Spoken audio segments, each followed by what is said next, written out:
Student, good morning, जय श्री कृष्ण। कैसे हो सभी? अच्छे हो ना? तो हिंदी में हम क्या पढ़ते थे, याद है सभी को? जो हमारा पहला काव्य है आराधना, वह हमने पूर्ण किया है। इसके बाद हमारी दूसरी कहानी है न्याय मंत्री। तो न्याय मंत्री का जो सार है वह भी मैंने बता दिया था, और उसका लेखक है श्री सुदर्शन जी। तो सुदर्शन जी का जन्म सन 1896 ईस्वी सन में हुआ था और इसका निधन सन 1968 में हुआ था। तो यह कहानी भी हम पढ़ चुके हैं थोड़ी। इसके बाद पैराग्राफ 3 से पढ़ने की शुरुआत करनी है। तो चलो देखिए, इसमें शिशुपाल नाम का एक ब्राह्मण है और सम्राट अशोक है, वह अच्छे न्याय मंत्री की खोज में है। खोजते खोजते एक दिन संध्या के समय वह कहाँ जाते हैं बच्चों? मैंने बताया था ना तभी, संध्या के समय वह शिशुपाल के घर जाते हैं। और जो सम्राट अशोक है वह अपने भेष बदल कर जाता है, इसलिए शिशुपाल उसको पहचानते नहीं है कि यह राजा है। कोई नव युवक आया है ऐसा वह समझता है। जब दरवाजा खड़खड़ाता है तब वह कहता है कौन है? तो परदेसी नव युवक उसको दिखाई देता है और इसको अपने घर में अंदर ले जाता है और उसका अतिथि सत्कार करता है, और दोनों में बातचीत चल रही थी। जब राजा और यह शिशुपाल दोनों बात कर रहे थे कि हमारे देश में उस समय अन्याय हो रहा है, चारों ओर अन्याय हो रहा है, तब राजा कहता है कि हम यह दोष निकालना सरल है, कुछ करके दिखाना कठिन है, ऐसा कहता है। कौन कहता है ऐसा? राजा कहता है। तो शिशुपाल कहता है कि एक बार मुझे मौका मिले तो मैं बता दूं कि सच्चे न्याय किसे कहे जाते हैं। तो जो यह नव युवक शिशुपाल के घर आया था वह सुबह चले जाता है और एक दिन शिशुपाल को अपने दरबार में बुलाता है। जो दरबार में बुलाता है तो शिशुपाल को बहुत घबराहट होती है कि मेरा कोई गलती नहीं है, मैंने कोई गुनाह नहीं किया है, तो मुझे दरबार में क्यों बुलाया है? वह दरबार में जाता है, तब उसको पता चलता है, जब वह सम्राट अशोक को देखता है तब उसको पता चलता है कि यह जो मेरे घर नवयुवक आया है परदेसी, वह दूसरा कोई नहीं हमारे देश का राजा है। तो यहाँ तक हम पढ़े हैं। चलो देखिए, इसके बाद परदेसी ने मुस्कुराकर कहा, यह बहुत कठिन काम है। जो परदेसी आया है उसने कहा यह बहुत कठिन काम है, सरल नहीं है न्याय करना। ब्राह्मण के लिए कुछ भी कठिन नहीं, मैं न्याय का डंका बजाकर दिखाऊंगा। शिशुपाल कहता है कि ब्राह्मण, वह ब्राह्मण है इसलिए वह कहता है कि ब्राह्मण के लिए कुछ कठिन काम नहीं है, मुझे मौका मिले तो मैं न्याय का डंका दिखा दूंगा। डंका बजाना, सुप्रसिद्ध होना, उसका यह मुहावरा है, उसका अर्थ होता है सुप्रसिद्ध होना। परदेसी धीरे से मुस्कुराए पर कुछ न बोले। फिर कुछ देर बाद वे सो गए। ये दोनों सो जाते हैं और सुबह उठकर जो नवयुवक है वह चला जाता है। कुछ दिनों बाद शिशुपाल के घर कुछ सिपाही आए और उन्हें दरबार में चलने के लिए कहा। थोड़े दिन बाद शिशुपाल के घर राजा के सिपाही आए और शिशुपाल को दरबार में बुलाए, ऐसा बोलते हैं। शिशुपाल सहम गए, शिशुपाल सहम गए, वह एक मुहावरा है। विद्यार्थी मित्रों, जो यहाँ मुहावरा मैंने लिखा है वह ध्यान से सुनिए और ध्यान से उसका अर्थ समझिए। सहम जाना, भयभीत हो जाना। તમે જ્યારે સ્કૂલમાં હોય, ભણતા હોય અને તમને કોઈ અચાનક તમે કોઈ ગુનો નથી કર્યો, તમે કોઈ વાક નથી તમારો, અને છતાંય તમને કોઈ બોલાવે કે ચાલો તમને પ્રિન્સિપાલ બોલાવે છે, તો તમને પહેલા તો થોડીક વાર ગભરાટ થાય ને કે અમારો કોઈ વાક નથી, અમારો કોઈ ગુનો નથી, છતાંય કેમ બોલાવતા હશે, અમારી કોઈ ભૂલ નથી, છતાંય કેમ બોલાવતા હશે? તો શિશુપાલને અત્યારે એવું જ થાય છે, એને બોલાવવા આવે છે રાજાના સિપાહીઓ કે ચાલો તમને દરબારમાં બોલાવે છે। તો શિશુપાલને પહેલા કે મેં કોઈ ગુનો નથી કર્યો એવું અંદરથી એને ગભરાહટ થાય છે કે મેં કોઈ ગુનો નથી કર્યો, કોઈ ભૂલ નથી કરી, છતાંય મને કેમ દરબારમાં બોલાવવામાં આવ્યું છે? પણ પછી એને ખબર પડે છે કે આ રાજા જે છે એ મારી ઘરે આવ્યા હતા, એ નવયુવક છે, બીજું કોઈ છે નહીં। તો सहम जाना, भयभीत हो जाना। आपको भी ऐसे कोई बुलाते हैं तो आप भी भयभीत हो जाते हैं, हम भी भयभीत हो जाते हैं, हमको भी कोई ऐसे बुलाते हैं तो हम भी भयभीत हो जाते हैं। इसलिए शिशुपाल यहाँ भयभीत हो जाता है और वह दरबार में जाता है।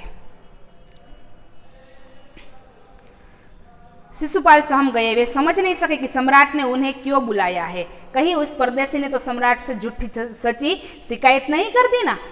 उसको मन में अनेक शंकाएं उठती है। वह कहते हैं कि जो परदेशी मेरे घर आया है उसने सम्राट से कोई झूठी सच्ची बातें नहीं की है ना। जो मैंने मेरे घर नव युवक आया है उसके साथ बातचीत की है तो यह नव युवक ने सम्राट से कोई सच्ची झूठी बात तो नहीं की है ना, इसलिए मेरी शिकायत तो नहीं की है ना, इसलिए मुझे बुलाया होगा। दरबार में पहुंचकर शिशुपाल का कलेजा धड़कने लगा। कलेजा धड़कना वह भी एक मुहावरा है। कलेजा धड़कना उसका अर्थ होता है चिंतित होना। जब दरबार में पहुंचता है तब उसका कलेजा धड़कने लगता है, उसकी चिंता बढ़ जाती है। चिंता तो है ही, जब सिपाही बुलाने आया है तब से उसके मन में चिंताएं थी, पर जब वह दरबार में पहुंचते तो उसकी चिंता जो है वो बढ़ जाती है, कलेजा धड़कने लगता है। जब उन्होंने देखा कि परदेसी ही सम्राट अशोक है, जब वह राजा के सामने आता है तब ही उसको पता चलता है कि जो नवयुवक उसके घर आया है वही सम्राट है, अशोक है। सम्राट बोले, ब्राह्मण देवता, मैं आपको न्याय का अवसर देना चाहता हूँ, आप तैयार है? क्या कहते हैं सम्राट? वह कहते हैं ब्राह्मण देवता। मैंने बताया था ना अगले लेक्चर में कि ब्राह्मण को पहले के जमाने में देव ईश्वर के समान माना जाता है, ब्राह्मण देवता के समान माना जाता है। अभी कोई ब्राह्मण का आदर नहीं करता ना।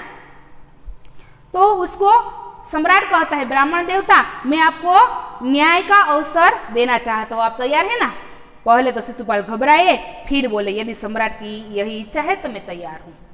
सबसे पहले ये सुनते हैं तो वह तो घबरा जाते हैं और कहते हैं कि आपकी इच्छा है तो मैं यह कर सकूंगा।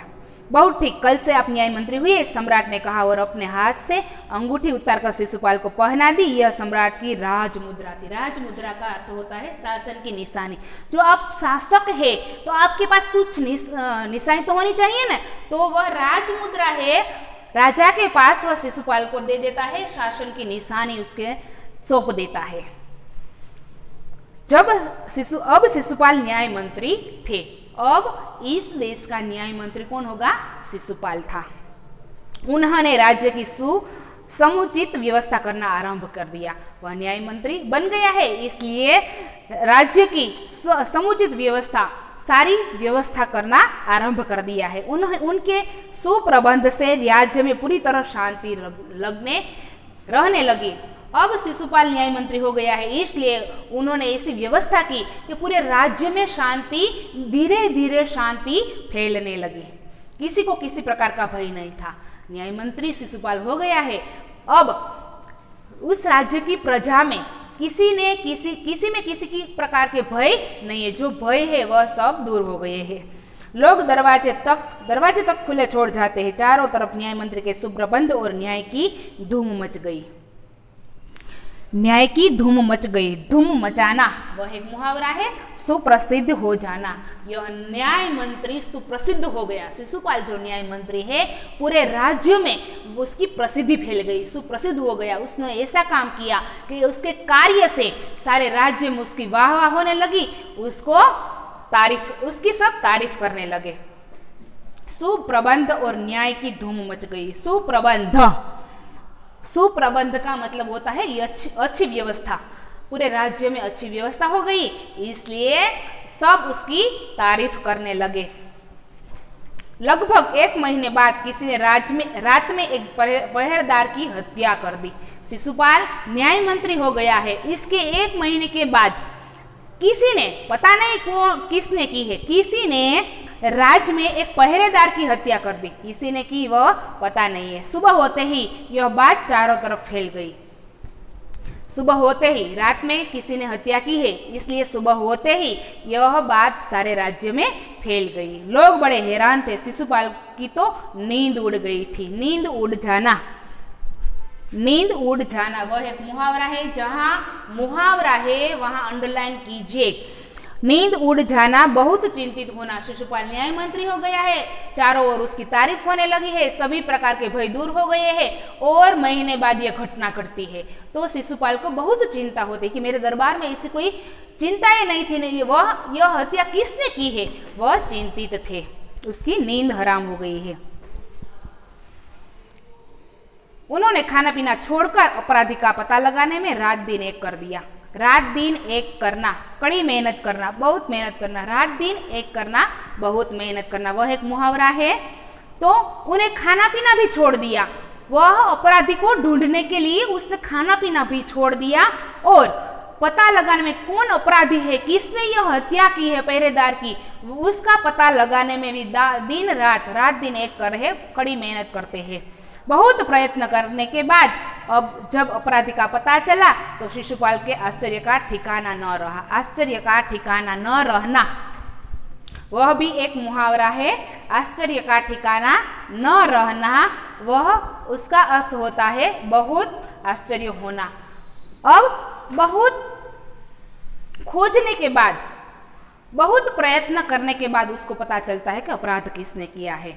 तो अपराधी का पता चला तो अपराधी, तो शिशुपाल के आश्चर्य का ठिकाना न हो, कौन है अपराधी, वह उसने तो पता चल ही गया है शिशुपाल को कि कौन है अपराधी। तो जब उसको पता चल जाता है कि यह अपराधी है तो उसका आश्चर्य का पार न रहा। स्वयं सम्राट ने उस पहरेदार की हत्या की थी। किसने की थी? स्वयं सम्राट ने, स्वयं राजा ने इस पहरेदार की हत्या की थी। दूसरे राज्य के दूसरे लोगों ने, किसी ने नहीं की थी, सिर्फ यह जो इस देश के राजा है सम्राट अशोक, इसने ही इसकी हत्या की थी। सम्राट को अपराधी घोषित करना बहुत ही कठिन काम था। जो हमारे राजा है, अपराधी दूसरे लोग को तो हम घोषित कर सकते हैं, उसको तो दंड दे सकते हैं, उसको तो सजा दे सकते हैं, पर हमारे राजा अपराध करते हैं तो उसको दंड देना बहुत कठिन काम है, आसान काम नहीं है। न्याय मंत्री राजा को अपराध का दंड देना बहुत कठिन होता है। शिशुपाल करे भी तो क्या करे, एक ओर वे न्याय मंत्री थे और दूसरी ओर सम्राट के सेवक। तो राजा के सेवक भी होते हैं न्याय मंत्री, और एक ओर वह न्याय मंत्री भी है और दूसरी ओर राजा के सेवक, उसके सेवक है, उसके दास है। एक ओर राजा है, एक ओर वह सच्चे न्याय मंत्री है। तो न्याय तो करना ही होगा।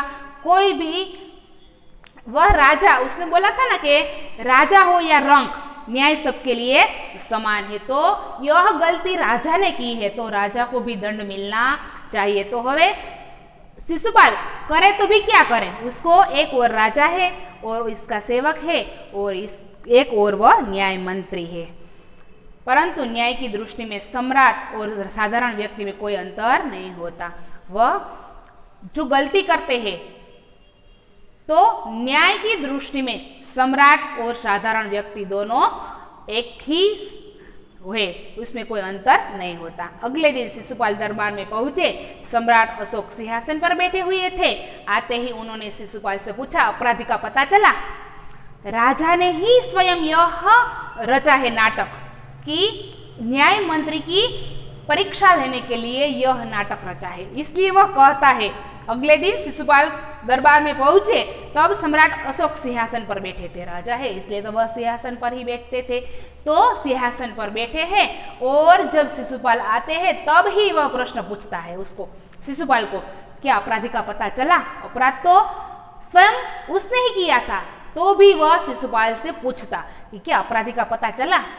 न्याय मंत्री ने साहसपूर्वक कहा, इसमें हिम्मत रखकर कहा, जी हाँ चल गया, हाँ चल गया। अपराधी कौन है उसका पता मैंने खोज लिया है, तो फिर उसे उपस्थित करो।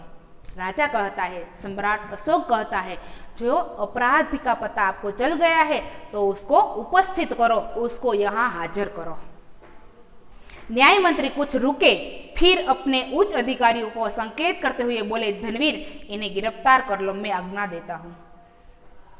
शिशुपाल न्याय मंत्री है इसलिए वह थोड़ी देर तो रुक जाता है कि क्या करना है, अपराध तो राजा ने ही किया है, यह हत्या तो राजा ने ही की है।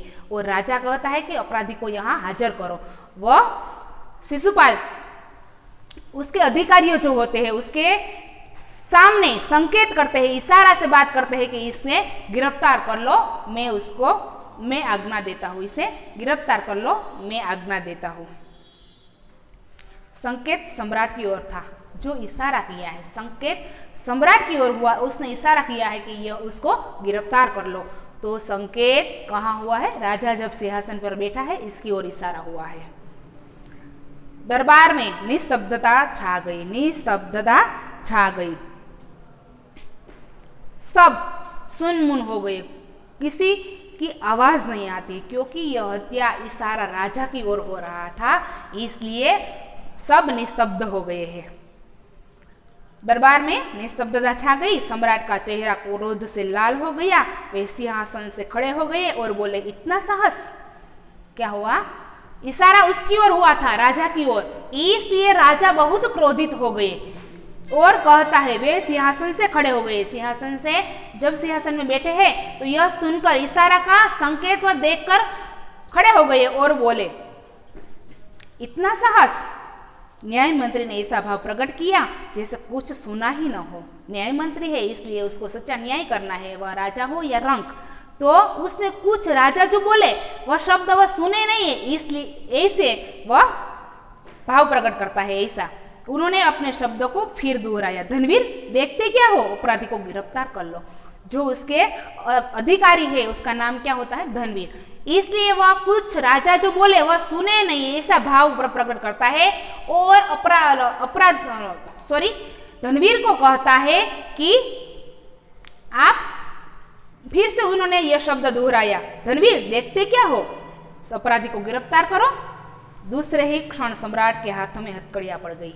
दूसरे ही क्षण राजा जो है सम्राट अशोक, उसके हाथ में हथकड़ियां लग गई, क्योंकि उन्होंने ही पहरेदार की हत्या की थी। इसलिए न्याय मंत्री ने कहा, अशोक तुम पर पहरेदार की हत्या का आरोप लगाया जाता है, तुम इसका क्या उत्तर देते हो?